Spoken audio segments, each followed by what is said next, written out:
Welcome to Bobby Owsinski's Inner Circle. I'm Bobby Owsinski, and this is a show all about music, music production, and the music business. My guest today is engineer and studio owner Greg Curtis. But first of all, Spotify finally filed for its direct listing on the stock market.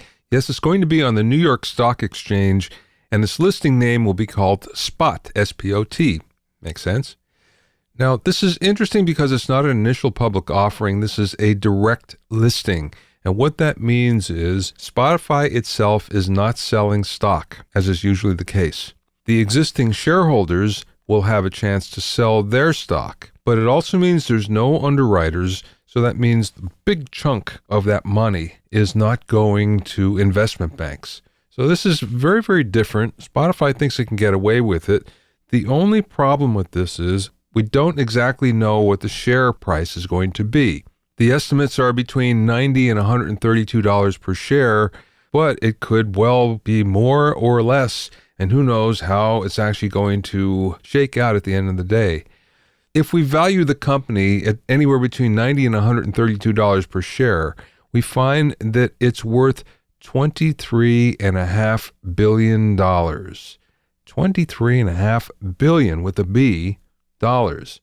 And this is based on the outstanding shares that have already been distributed to investors. Wow, a lot of dough. All companies, before they file for an offering, a public offering, has to file a document with the SEC that pretty much gives all the pros and cons of why you should invest or shouldn't invest. So there's a lot of data, and there's some new data, in fact, that we didn't know before.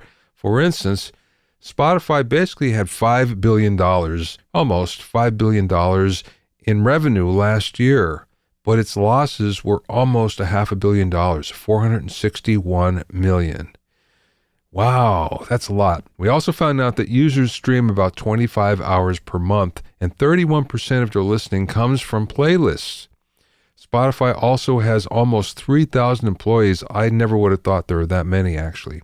Another interesting fact is that Spotify has paid out almost $10 billion to rights holders since it started in 2008. $10 billion. That's a lot of money to go back into the music business in an avenue where there was no revenue ever before. So thank you, Spotify, for that.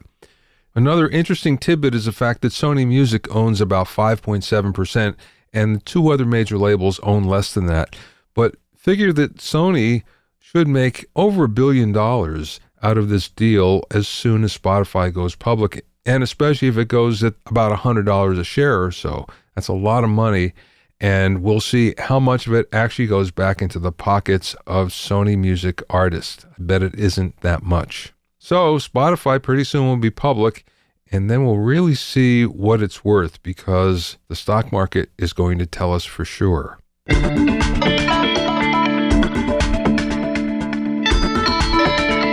If you have any questions or comments, you can send them to questions@BobbyOInnerCircle.com.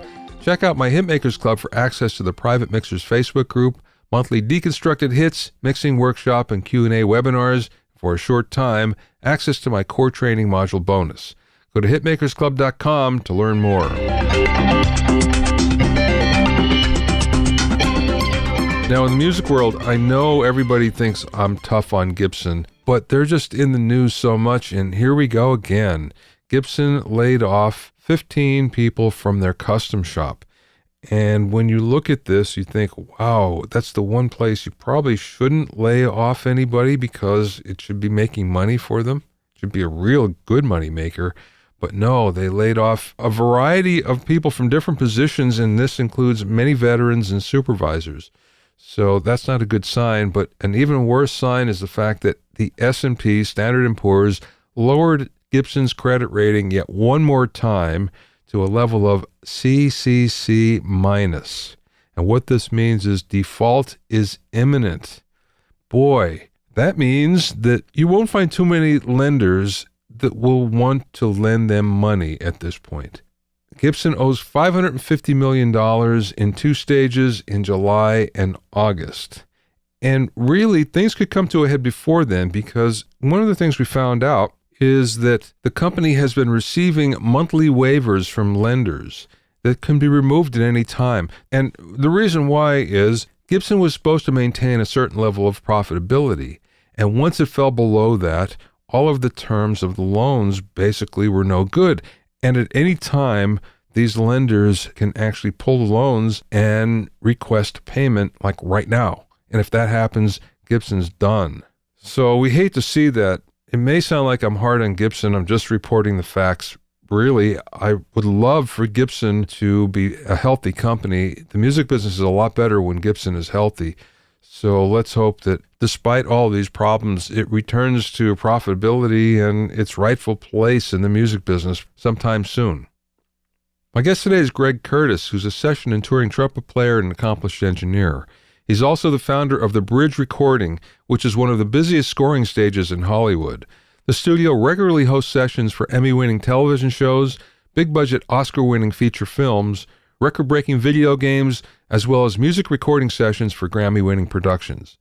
Since opening in 2010, The Bridge Recording has hosted over 400 television shows, over 300 films, and hundreds of music, video game, trailer music, and media library music recording sessions.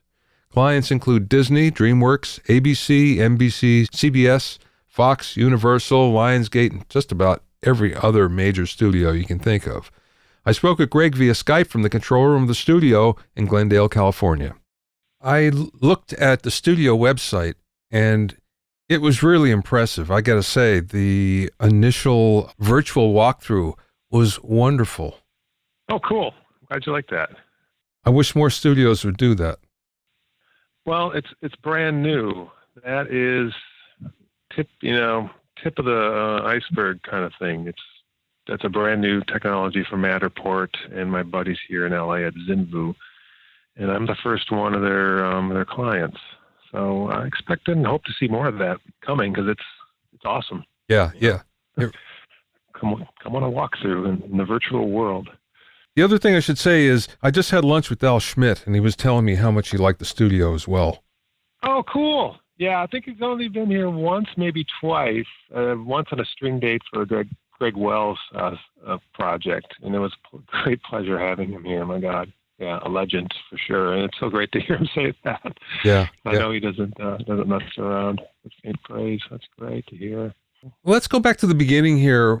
I know that you're a schooled musician, a schooled trumpet player. It seems like you've played around with audio from a very early age. So can you give us a run-through on that? Okay. Yeah, mid-'80s, early 80s in Oshkosh, Wisconsin. My dad, well, actually 70s, he would build Heathkit stuff. And I would see these televisions and stereo systems appear in our house, and it actually worked. And I always had fun trying to take them apart. And when I got old enough in high school, I started doing that myself. I would go through catalogs and look for a cool speaker or something, and I went ahead and just built them myself. So my first set of speakers, I had some big 15-inch woofers from Radio Shack, another mid-range from Radio Shack, and a tweeter from Radio Shack, all this stuff. It was a small town, so I just would bike over to Radio Shack, buy these parts, go to the hardware store, lumber yard, get this lumber, build these speakers, use this old radio gear. I had a microphone input on this old realistic 8-track thing, so I was a trumpet player. I still am, but a high school trumpet player. Just record myself, try to play along the tracks, record, and then play through my own speakers. I always enjoyed that. Then in college, undergrad, music performance major, total band geek, basically, in Madison. And I transferred to Milwaukee, and by then I was old enough to start hanging out in clubs and bars, and I started recording and actually mixing front of house at some local clubs. And had pretty good results and got better. And then I eventually got hired to a private front of house PA for hire kind of thing, and started going on to different venues and working with bands and things. So a lot of fun as a front of house mixer in Milwaukee in the 90s. And got through school. Then I went to North Texas for grad music performance, trumpet player. And I didn't do anything there except play, be a musician, because that's pretty hardcore gig.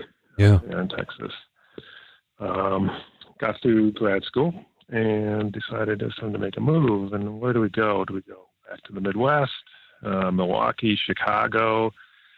Not really. Been there, done that. New York, maybe. How about LA? There's a lot of recording going on down there. And of course, in Texas, Jay Saunders and other professors kind of came out of the LA scene, the Las Vegas scene. And so my wife and I, booked out here for a while and decided, hey, it looks like LA is the place to go, and you can't beat the weather. So we moved out here in 2000. Do we want to be stuck in blizzards in Chicago and like know everyone, or do we want to go to sunshine and palm trees and not know anybody? Let's do the sunshine and palm trees. So, wings in a prayer, man. We moved out here from Texas, in 2000. And I didn't know anybody. And so I just started playing and getting salsa gigs and whatever I could do on trumpet. I ended up in some local chamber groups, orchestras and things. And through those guys I met, kind of got into the USC crowd. With those guys, I got hooked up with composers because musicians at USC usually end up playing for film school composers and stuff. And one of these guys eventually needed a recording engineer. I was like, hey, I got some recording chops and mixing and all that. Let's do it. Concurrently, because I wasn't doing much out here, I went to UCLA and got a degree or certificate in audio engineering from UCLA in the early 2000s. And that actually was a good class. It was two years, pretty intense, lots of math, lots of electricity. And the neatest thing about that was that they didn't have a studio at UCLA. So that meant the profs were all working pros. We would hold class at Westlake or at Capitol or Conway. Yeah, pretty good. So, yeah, pretty cool. That, by the way, that class has changed significantly since I've been there. Now it's geared more towards producers and self-recording musicians and things. Back then, we learned tape and flux and all that good stuff, which I'd been using back in Milwaukee, whatever, back in the day. So, I knew I had bright ideas. I was really gung-ho on the whole engineering thing, and I just got a couple of new 414s. I was like, all right, Patrick, my new composer friend, let's go. Let's record some Cambodians in the basement at USC. So, long story short, I ended up working a lot as a film scoring engineer. That's a fancy way to put it. Started out pretty humbly, but eventually I started working around town at all these great studios and scoring stages and things, and got somewhat busy at that. Started playing trumpet last, started engineering more, and started working out of my house. I was probably one of the only houses in LA that has a basement. And I utilized that as a little recording studio. Good sound isolation and some decent rooms that made sound better. Worked a lot down there. And then along comes baby number one, and it's time to get out of the house. Just too many strangers coming by and hanging out, working all day. Yeah. So let's figure out a way to move out of the house with the whole studio engineering thing. So we started looking for buildings, got some money together, spent a year looking. This was 2006. Yeah. Burbank, we had a budget. Couldn't find anything that worked. Everything had weird tenants or just a weird building. Nothing really worked. And then my realtor found this building here in Glendale, which is a lot closer to where I was living in Atwater. Twice the size of the buildings we were looking at in Burbank. Freestanding, great power, no tenants, completely empty aside for a couple of little offices in there. And it was like, okay, it's perfect. Let's buy it. So we bought it. Which kind of sucked all the resources dry, but we still had enough money to, let's figure out how we move forward with filling it out. Let's get a plan together. Well, it gestated on it for about a year. Started designing, auditioned designers, found Jake Hoffman, who blew everyone away, and then things started to happen. Through Jay, we started design process, concept, what we wanted to achieve. And we were just beginning this design process when Jay's old buddy, Alan Sides, who had acquired all this, the CBS Radford scoring stage and Paramount Pictures Stage M. Those items, those studios basically went on the market as far as their equipment. Stage M was being demolished. CBS Radford, the Taddeo scoring stage, was being turned into Entertainment Tonight editing cubicles. Mm.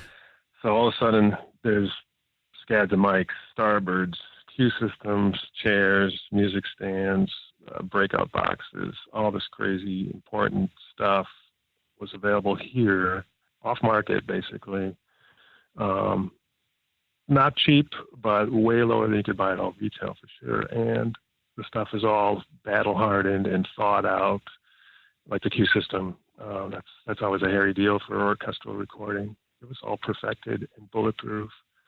So I was like, okay, we are setting our sights away from a multi-room facility that you see all over LA to a scoring stage. And what do we want for that? Well, I loved working at O'Henry, and that had just gone off the market into a private ownership, I guess, or being leased out. Yeah. Let's build something like O'Henry, a little bit bigger because we got more space. But let's have it sound more like the Eastwood stage or like a historic scoring studio lot scoring stage. Because we, in town we've got Capital One or Capital A, East West One, Ocean Way A. These are similar sized rooms, but they're all 1950s rooms or 1970s rooms, and they have a different. They don't sound like a scoring stage. They're more. They can take amplified instruments and that kind of thing. I would look more for like a recital hall or a scoring stage, but a similar size to those rooms.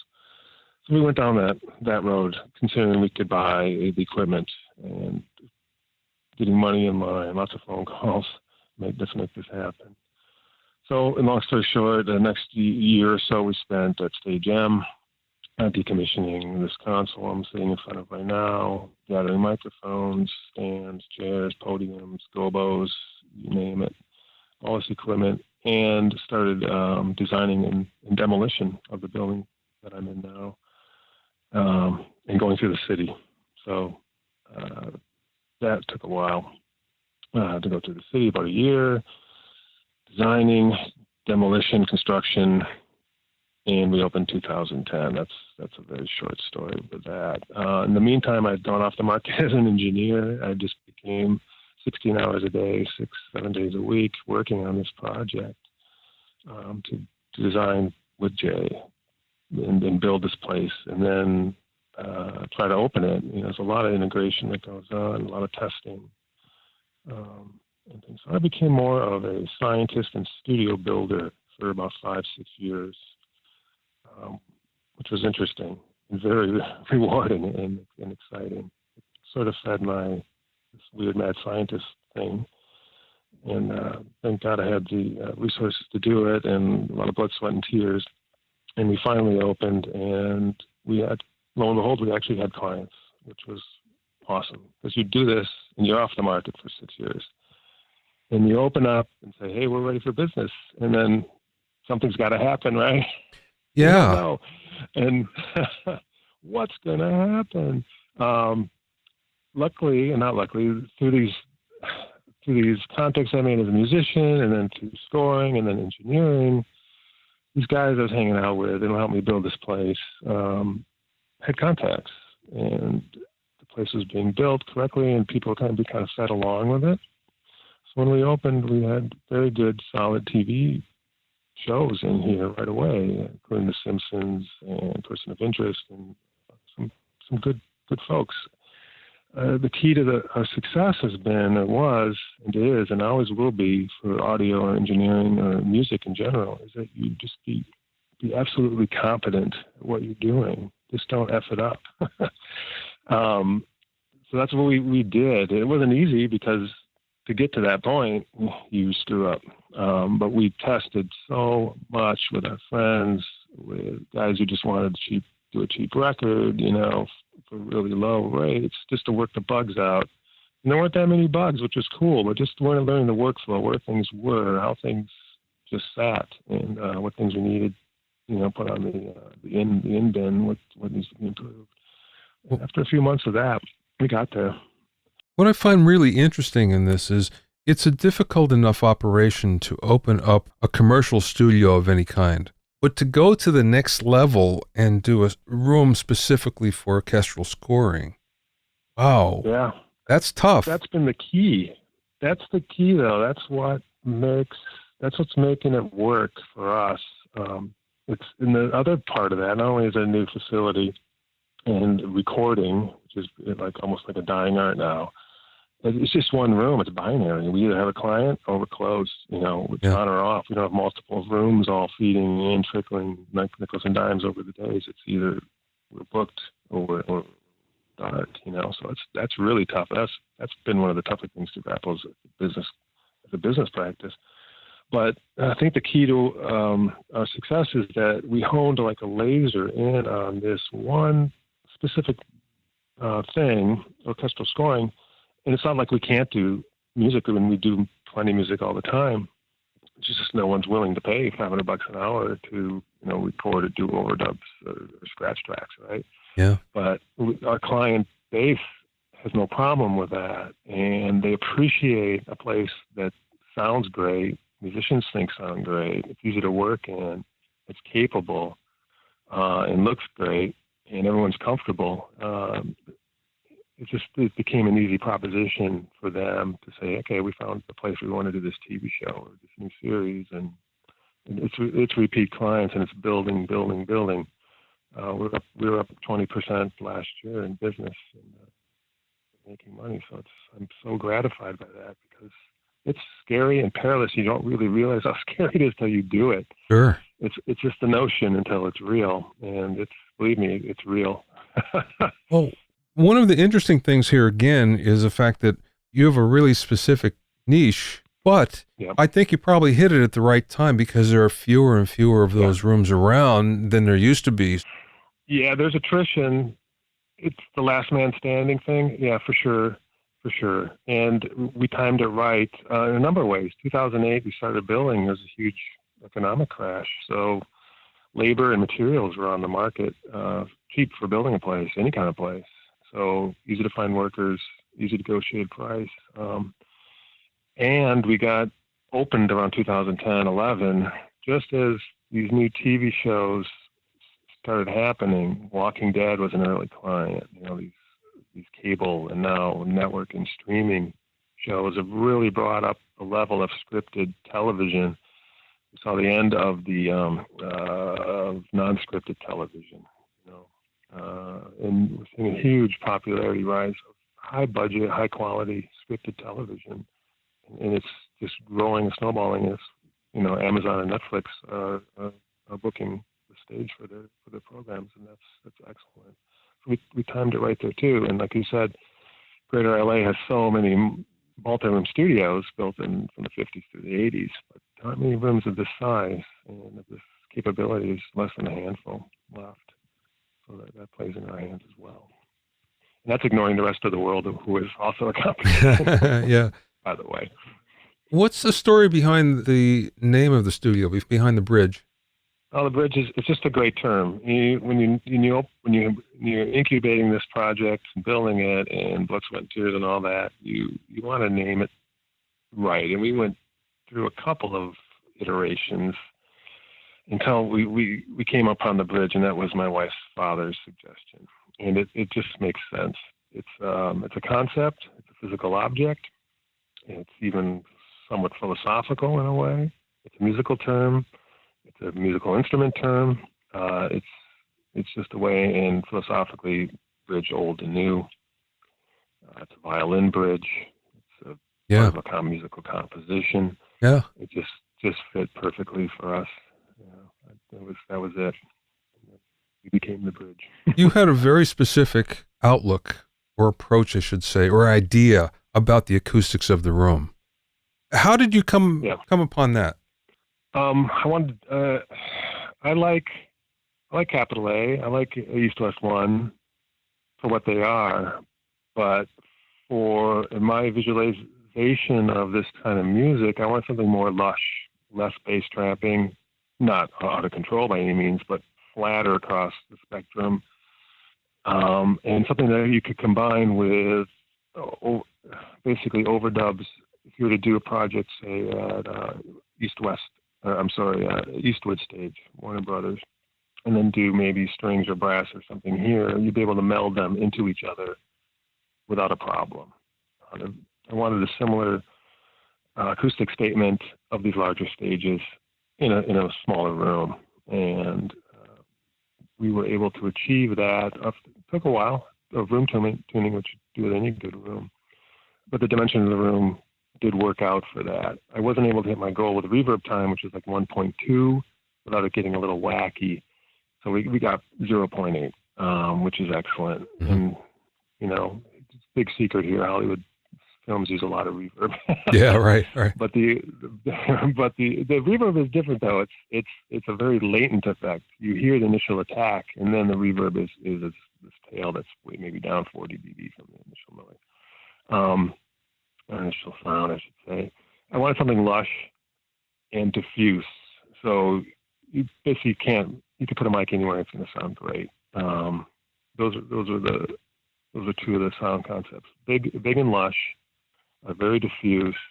And the diffuse part helps musicians play together. As a musician, I hate being in an overdamped room where you're playing into a pillow. One needs some feedback, and you need to hear across the room. Yeah. That's what we've achieved. It's gratifying to hear musicians, especially the musicians that we get in here regularly, tell me that they enjoy playing in this room because they can actually hear and they fit together.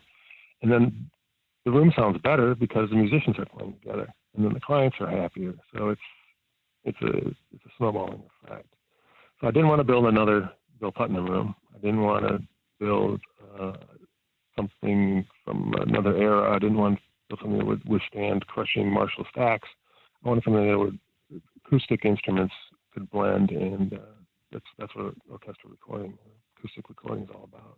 You're uniquely qualified to do this, being a trumpet player and also being a recording engineer who's recorded orchestras and recorded bands. So you understand what it should sound like, and you already have the experience of knowing what the stages sound like, where the average engineer would not know how to do that.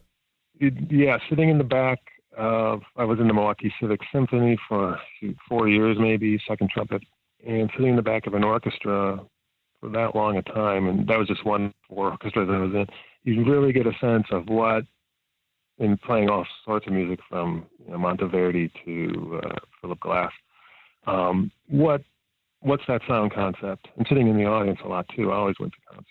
Just having that, being informed and just part of you, and then going places where you know that's wrong or knowing it's right, seeing how it works.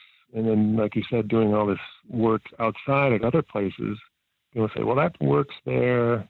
That's cool. That, you know what? That doesn't work there. Having to turn off the air conditioning at this place, that's not cool. Let's not do that. Yeah. Having just distilling stuff over years, and whether consciously or unconsciously, trying to filter that out, and then really putting it on the line when it actually came time to do it. Having that concept that's really secure, and it's been really helpful. The other thing I find interesting is the fact that you were able to break into the industry as an engineer, into the scoring industry as an engineer, where I know there's a lot of music engineers, and I come from the music side, that would like to get into that and can't. But you were able to do it, and successfully so. How do you do that? I found it good to be indispensable and just to be in the trenches with. I think I got a bit lucky because I got to know these young cats coming out of USC, and I was a bit older, maybe 10 years older than these guys, and just a totally unknown. But as a fellow musician, they trusted me. Just being able to say I'm all in on this project. I know there's no money, or I'll see you at the back door kind of thing, and just blood, sweat, and tears through these little projects, and being there and being really open with what you know and what you don't know, and just asking and just being the guy, their audio engineer, the guy they call to do it, just building up a reputation as someone who really cares, who has good ears, and who will go to the extra mile to do that in that realm. But you have to get there first. You just have to be available and indispensable, which is really hard to do. Yeah. Now that I'm 48 and I have 3 kids, I can't do that anymore, really. But thank God I did that back when I was, 32 or 30. Let me ask you a question then, because we have similar backgrounds in a way. I started out as a musician, and I was for a good part of my early life, and then became more the engineer producer on projects. But I never lost the musician. I always felt that even though I might have been in a technical capacity, I never felt like, oh, I'm just an audio engineer. I never wore that hat. So for you, what's the most fun thing that you do?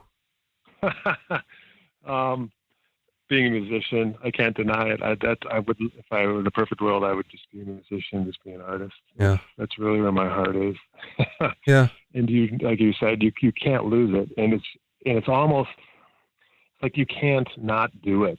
It's just the way it is. It's unescapable. It's just not me to not be in my musician hat. It's always there, no matter if I'm at this console working as an engineer. I'm the engineer, no doubt about it. But there's a musician in my head talking to me, and that's a huge asset because I can read the score. I know what's coming on. I got the song form down. And, you said you were a producer. That's one thing I haven't done that I kind of wish I could have done, was be a producer, because I think as an informed musician mindset with an engineering background, that's kind of a no-brainer to do. But, man, I can't figure out how to crack that. I don't know if it's too late for that kind of thing. Man. No, I don't think it is. That's one field I never went into. Yeah, I don't know. The music industry is so, it's a moving target right now. I don't know what to do about it. Well, that's true. Yeah. What I found interesting now, if I'm producing something and when I'm tracking, I don't engineer anymore. I'll hire somebody, and I'll usually hire somebody that's a whole lot better than I am, if I can afford them. And even though I know how to do it, I know what to do, I find that it's easier to divorce from it and just concentrate on the music when you don't have to think about it. It's so much easier. For me, if I have to do two things at the same time, I don't know that either one is getting my best.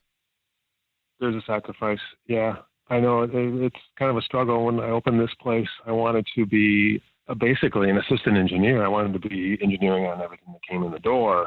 That was a bad idea, because I got Milton, basically record assistant engineer here at the studio, is so good. You just end up stepping on people's toes, and let people you're paying do their job, and step back and allow yourself to do the job. And for me, it was hard for me to get around the idea that I'm not really a full-time recording engineer anymore. I'm a studio owner. That was tough. It still kind of is, obviously. But the more you step back, the better it gets, the more success you'll have doing that one thing at a time. Sure. You have to do one thing your whole life, but when I'm a studio owner, I'm a studio owner. That's it. I'm not an engineer. I find that just gets in the way. Let the people who are pros and who do it professionally all the time, at least for that project, do it for you. That's what they're there for. It's hard, though, because you just want to do it because you know how to do it, right? Yeah. But you got to step back. It's hard. Yeah, it's hard to bite your tongue, basically. Just let them do their job. I understand that you have a unique cue mix system. Yeah. This console from Stage M comes with, I think it's the only one of its kind in the world, a bespoke, in the English term, Neve 48-channel cue mixer. It's eight sends out. It takes all 96 back from Pro Tools rig, 48 selectable tracks or channels, and then you've got 8 cues to send them out to, stereo pairs or a mono. And that's built into the end of the console, so it sits right here in the control. Wow. And that, for this size studio, is wonderful. All the other scoring stages in town have a cue mixer out on the floor, which is basically a big live sound 48-channel console with a dedicated guy out there. That doesn't quite work for this room, although it's quite large. That would take up pretty valuable floor space out there. But being here in the control room allows us to have our assistant here working the cues alongside the engineer, and usually running Pro Tools at the same time, all here in the room. And that's great because it saves space. It's just a great workflow. It's a neat thing. It's a fragile little beast, but it is a wonderful thing. It allows us to do what we do. No one wants to see aux cents turn into Q cents. It's not cool. It doesn't work in this business. Yeah, right. Our end of it, at least. Right. No, that's a neat thing. But you don't want to start diving into it, because everything in there is custom made and one-off.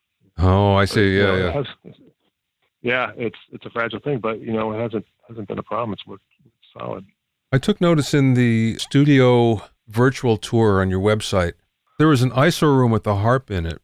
Was that originally designed? Did you think, wow, I need a space for the harp? Because again, that's it's not a particular instrument that's easy to record, especially when there's a lot of orchestra around it. So I looked at that and I thought, wow, that's kind of brilliant. That's really good. It's really just an ISO room, but it's basically, that room is pretty much a harp room for these clients, these TV shows. One time, I think there were like at least 3 shows that all had a harp in there.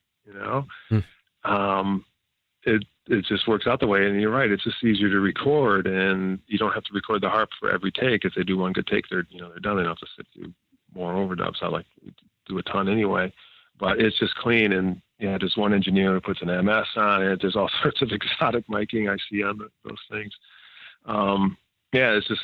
It turned out really cool. I wish we had another ISO booth, but you know what? Those gigs are far and few between. You could do piano, drums, and bass all separated. Mm-hmm. But we don't do a whole lot of those gigs. Yeah. So usually piano in one, or woodwind, a special overdub woodwind in one, and then harp in the other. But the asterisk is the Simpsons, who do a lot of recording here, had their harp out on the floor with Gail Levant playing. That's just the way they did it, and it worked fine for what they were doing. Mm-hmm.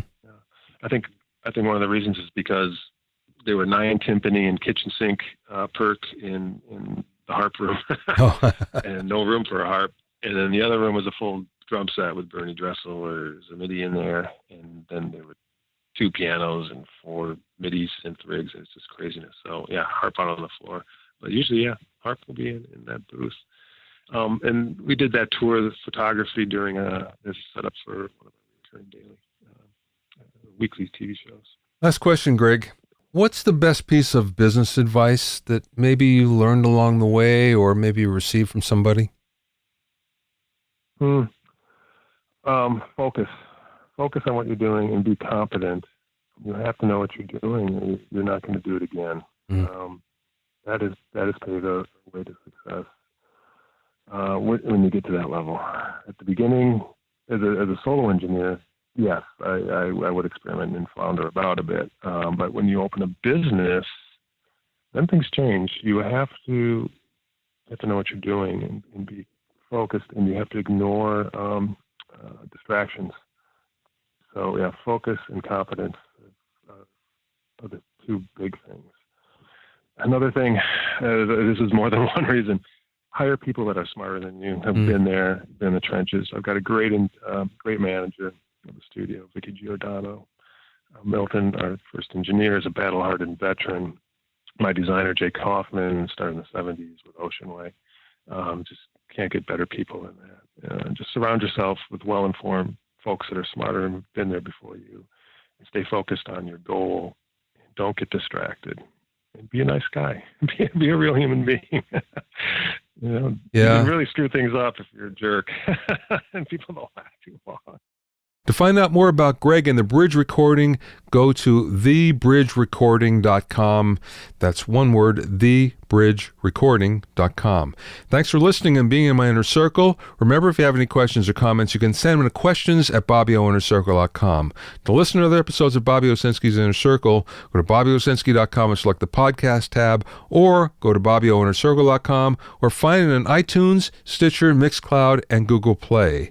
At BobbyOwsinski.com and BobbyOInnerCircle.com, you'll also find a sign-up form for my newsletter and for alerts for new podcasts. This is Bobby Owsinski. I will see you next time.